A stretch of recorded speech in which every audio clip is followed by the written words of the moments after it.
I may be sore, I may be battered, I may have scars on my face from my bloody street fight match with Winter Blues and the Darkness, which I won and bled for the man, Becky Lynch, and got justice for her. But I am on the happiness high that I have ever had. And I just want to ride this high of happiness roller coaster with you guys. So let's talk about WWE Bad Blood, shall we?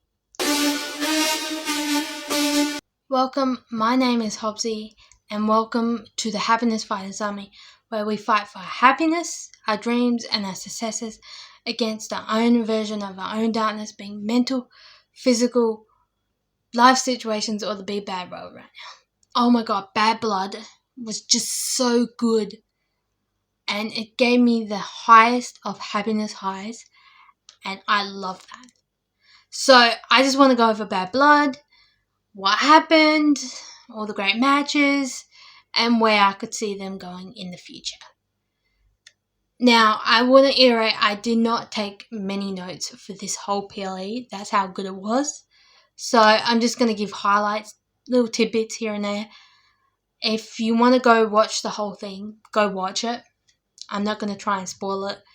We'll try not to spoil it for anyone, but if you haven't watched Bad Blood, pause this video, save it, go watch it, and then come back. Now, we start off Bad Blood with the intro to it, which is just brilliant storytelling, and I loved this. And now the Cody Rhodes and Metro ads that we've been seeing for months make so much sense. Go check out WWE socials, it's probably somewhere on there. Then we started off with what I like to call the Destiny's Child of WWE, Jade Cargill, Bianca Belair, and Naomi, the hosts of Bad Blood. They're welcoming us and just saying that the first match of the night is going to be the Hell in a Cell match between Drew McIntyre and CM Punk. And oh my god, this match was so brutal. It just filled that violence that I love so much up so well. I'm like one of these fans that love like violence, blood, carnage, and that's what this match was.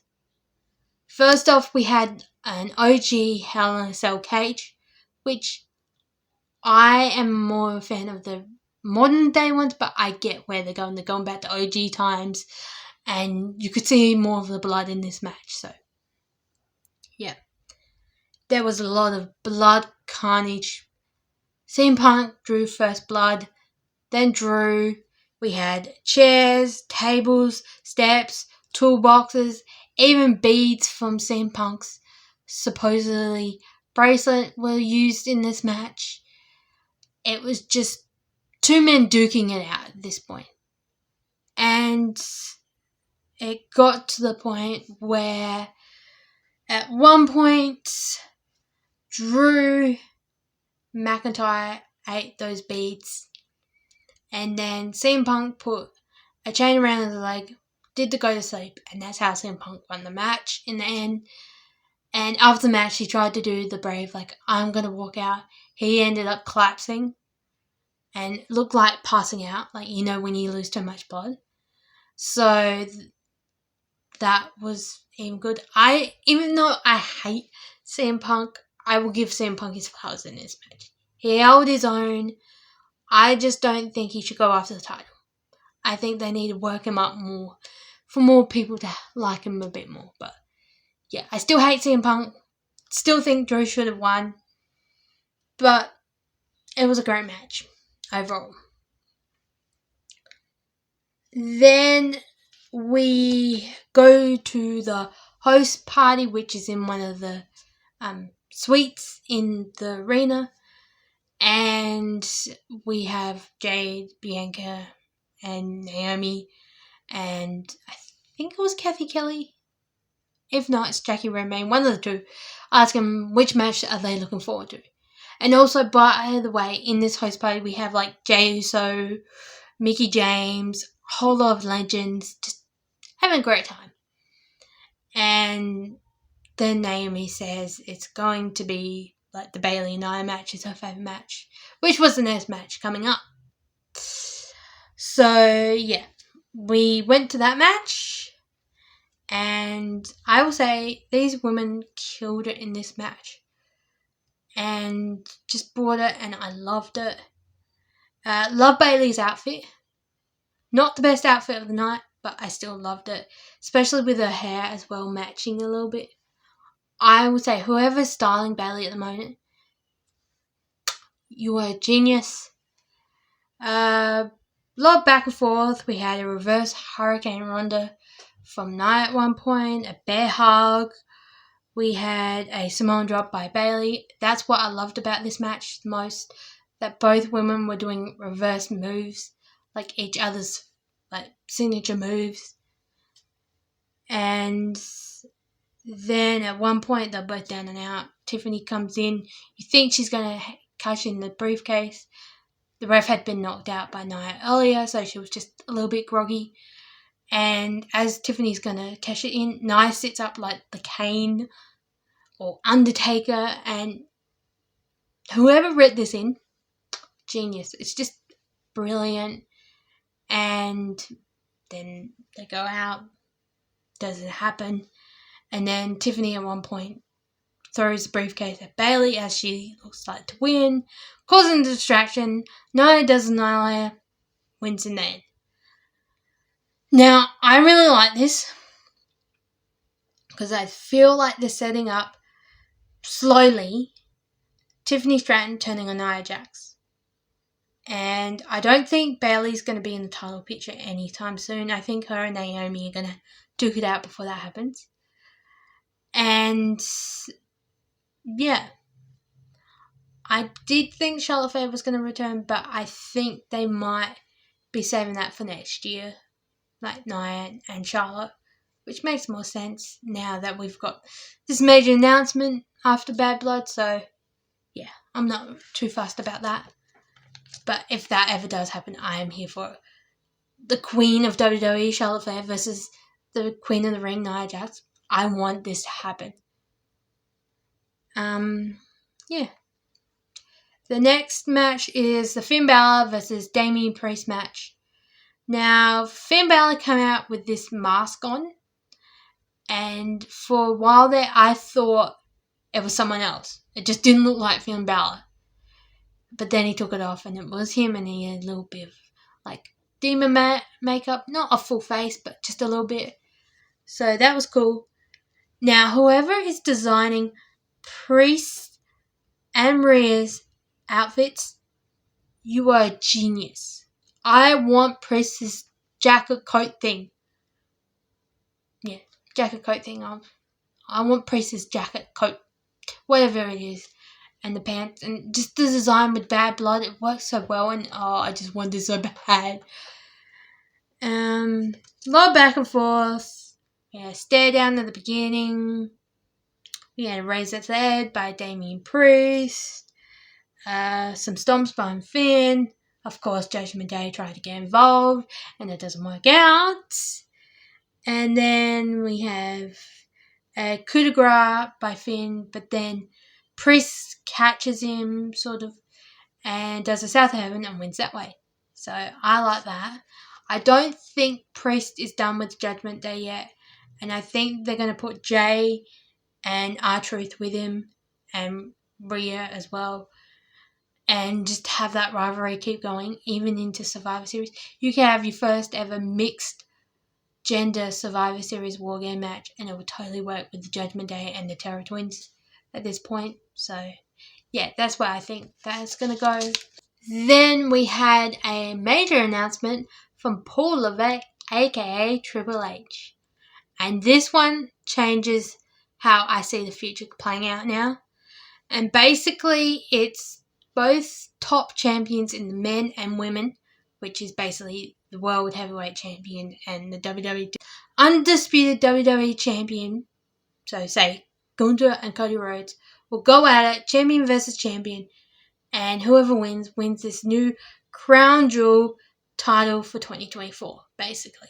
Same with women as well, which I don't have a problem with it. I just think we deserved a women's mid-card title before this.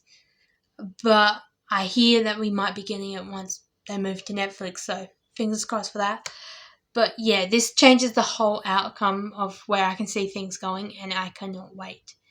Then, of course, Gunther comes out, and we had Goldberg in the audience, and he calls him out saying he's a one-trick pony, and that he is and hopefully he's a better dad than he was a wrestler as Goldberg's son, and I think wife was sitting next to him. So, yeah, of course Goldberg's not going to take this shit. He climbs the audience barrier, and Scary holds him off, and then Sammy beats up on Gunther, and then it pans back to Triple H in the ring holding Goldberg's hand, and the crowd just cheering, Goldberg, Goldberg. So I think we might be getting Goldberg back, which, fingers crossed, I'm here for. Him versus Bron Breakker would be brilliant. And I can't wait to see the Gunther versus Sami Zayn title match this week on Monday Night Raw. I feel like Sami's going to win this. And then it's going to be Sami versus Cody. If not, Gunther versus Cody still works. If Cody's still champion by then. And then we go to the Rhea Ripley versus Liv Morgan for the Women's World Championship match. Now, this was my favourite match of the whole night. And it didn't end how I thought it was going to end, but I got very close. So, yeah. First off, Dom and Liv come out in this cool entrance with a video package of them in the lowrider, and then they come out in the lowrider. Love that. Very cool. Very on their brand right now. Also, I want Liv Morgan's jacket. It's so fluffy. It's so fluffy, man. Then also in this, we had the return of the ref cam. So I love that. Then Mummy comes out and she wins Best Women's Outfit of the Night. Oh my god, I just want Rhea Ripley's jacket so bad. Whoever is doing like Priest's jacket and Rhea Ripley's jacket, you are a brilliant genius. And yeah. Then Rhea plays around with the shark cage a bit in her own way and puts in the Dirty Dom toilet paper that you can get on www.shop.com.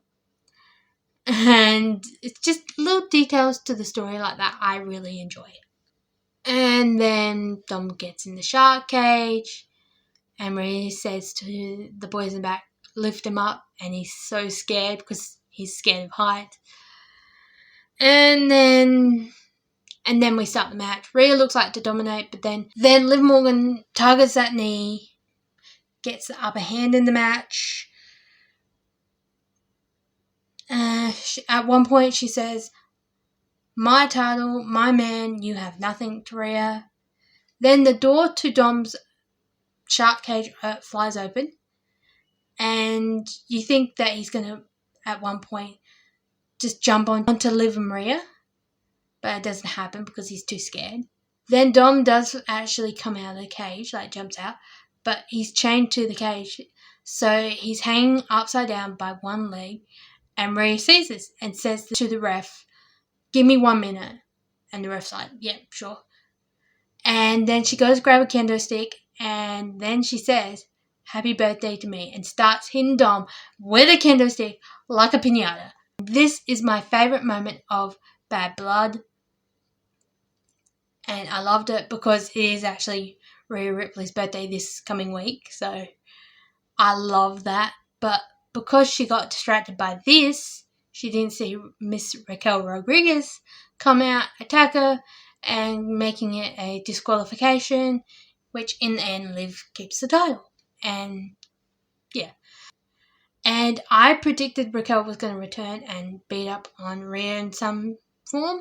So that is scary, but what is even scarier is if my other prediction comes true, and I'll be losing my mind and my shit if this happens, and that is the man Becky Lynch returns. Because who did Becky Lynch have a rivalry just before she took this hiatus? Dom and Liv. So she could be like, I don't like Raquel getting involved, I've got to have Rhea Ripley's back, sort of thing. And if this happens, I will lose my mind. So, yeah, that's one way they could go. The other way they could go, now that we know whoever is Women's World Champion by the time Crown Jewel comes around will be facing Nia Jax, is they could have either Raquel, Becky, she comes back, or Rhea Ripley, Women's World Champion, and they face Nia. Because these three women have all had feuds with Nia Jax. Raquel has. We know her history with Nia. Becky Lynch, we've had them both won one match each, so this could be the tiebreaker. Or we could get an Elimination Chamber rematch between Mummy, aka Rhea Below Ripley, versus Nia Jax. And as someone that was at Elimination Chamber this year, I would really like that one. But all these three women would work in that sort of thing. I don't see Liv being champion by Crown Jewel. I see her losing it somehow. And if it's not them, then it could be Zelina Vega also. You could have her lose the title to Zelina Vega, and then she continues the feud with Raquel and Becky and Rhea Ripley. And you could have those four women in a tag team match at Crown Jewel. Or if not, have them in a Survivor Series War Games match. I just cannot wait. Then we go on to the last match of the night, which is the OTC. Roman Reigns, My Tribal Chief, and Cody Rhodes teaming up to take on Solo Sikoa and Jacob Fatu. Now, this match was awesome. I understand why it was the last match of the night and aftermath that goes along with this as well. And we had the ref cam back as well, so that was cool. Cody had a local football college band play his entrance music. Roman had a orchestra play to his music. I really loved that little eye to detail. And Cody was wearing his WrestleMania War Gear mask, and I loved that as well. They started in the ring both looking very heroic, and there was a stare down, a lot of back and forth. One point, Jacob Fatu went through the ring announcer's barricade and got up straight away, and then Cody did the crossroads onto him, still got up. Cody put him on the table, did a salute to Roman saying, "You've got this," and then jumped off the top rope onto Jacob Fatu that was on the announcer's table and went through the announcer's table. And yeah, down and out. Then of course the Tonga brothers come out, cause a distraction. Solo looks like he's gonna win, but then he sees someone in a hooded mask and he's like, "Who are you?" Then that hooded mask person took out the Tonga brothers, removed their mask, and it's Jimmy Uso! Jimmy Uso's back! And basically causes a distraction. Roman gets the win in the end, and they just hug it out in the ring. And I love this. This is a great storyline for me to get behind Jimmy Uso as someone that didn't like him in the bloodline. And when Jay left as well, I didn't really like him. I can get behind Jimmy Uso again and like him like I'm liking Roman again. And this is just a beautiful story writing at its best. Would have loved to see Paul Heyman, but we'll probably get him sometime between now and the end of the year, I'm going to say. And then they walk off, and then, of course, the Bloodline start beating up on Cody. I thought it was going to be Kevin Owens. But Bloodline still works. And Jimmy's like to Roman, no, he had your back. We've got to help him. They go help him. Roman has a title at one point, and he's looking like, maybe I could go for it, like, sort of thing. But he hands it back to Cody, and he's like, that's your deal. And as they're about to leave, we hear someone's music. The final boss is back. Dwayne "The Rock" Johnson. Rock is back. And then he just does this. 1, 2, 3, 4. So, I don't know what that means. Does that mean that he's going to team with Roman to take out Solo and the rest of the bloodline? Does that mean that he's got like a couple of things that he's got to take care of, and then he's going after Cody. Is he going to actually turn on Roman and team with Solo and the new bloodline? I don't know. As a Hobbs, I love this. Because Dwayne "The Rock" Johnson played Luke Hobbs in Fast and Furious, and he made him cool, and he's always going to be known as a Hobbs. And he's also a Happiness Fighters Army member as well. And I love this. I love seeing him back. And in the final boss mode, I think this is a storyline where we can go from hating the final boss to actually liking the final boss as well, if he teams with Roman and that. And I'm going to say it. Survivor Series War Games is going to be a Bloodline Civil War. And it's going to be the Bloodline, like the new Bloodline with Solo and the Tongas and Jacob, versus Roman, The Rock, Jimmy, and they're going to have an episode of SmackDown before it, and they're going to say to Roman, you've got to make the call, or the wise man will say, you've got to make the call, and he calls, and it's Jay.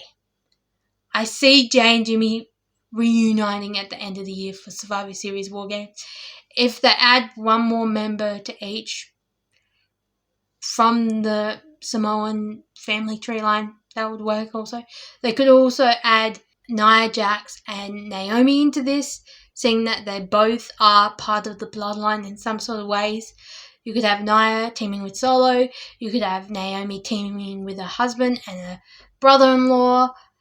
You could also, if not that, you could have Cody teaming with The Rock and Roman. And then you could have someone else team with Solo. Maybe Kevin, maybe. Maybe he doesn't like it, but he agrees with Solo. That's just a suggestion. And this would totally work. I don't see Final Boss Rock versus Cody just yet. I think this whole Bloodline Civil War thing has to play out first. But I'm just happy. And I love this. And this is the thing that saved Bad Blood for me in my eyes.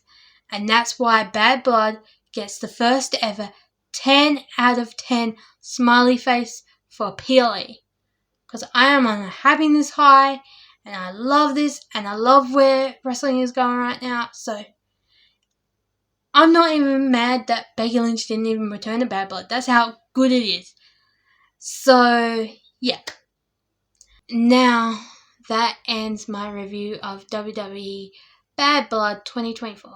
Now, if you are liking Hobbsy the Happiness Fighter takes on Rivals in WWE series, which I post here on my socials, which is basically me taking on whatever gets me down in life or whatever makes up my darkness, you guys are in for some great news. I have finished writing, filming, and editing the next installments of this series. It's going from here all the way up to Saturday Night Main Event. Hobbsy Happiness Fighter will be at Crown Jewel and Survivor Series, not at Saturday Night Main Event, but one of the characters that is coming up in the storyline will be there, and she's taking her own rival. And I'm really loving writing this series and filming it and editing it and just bringing these characters to life. And to the point that I actually got to live out a little bit of a dream of mine that is doing some voice character work.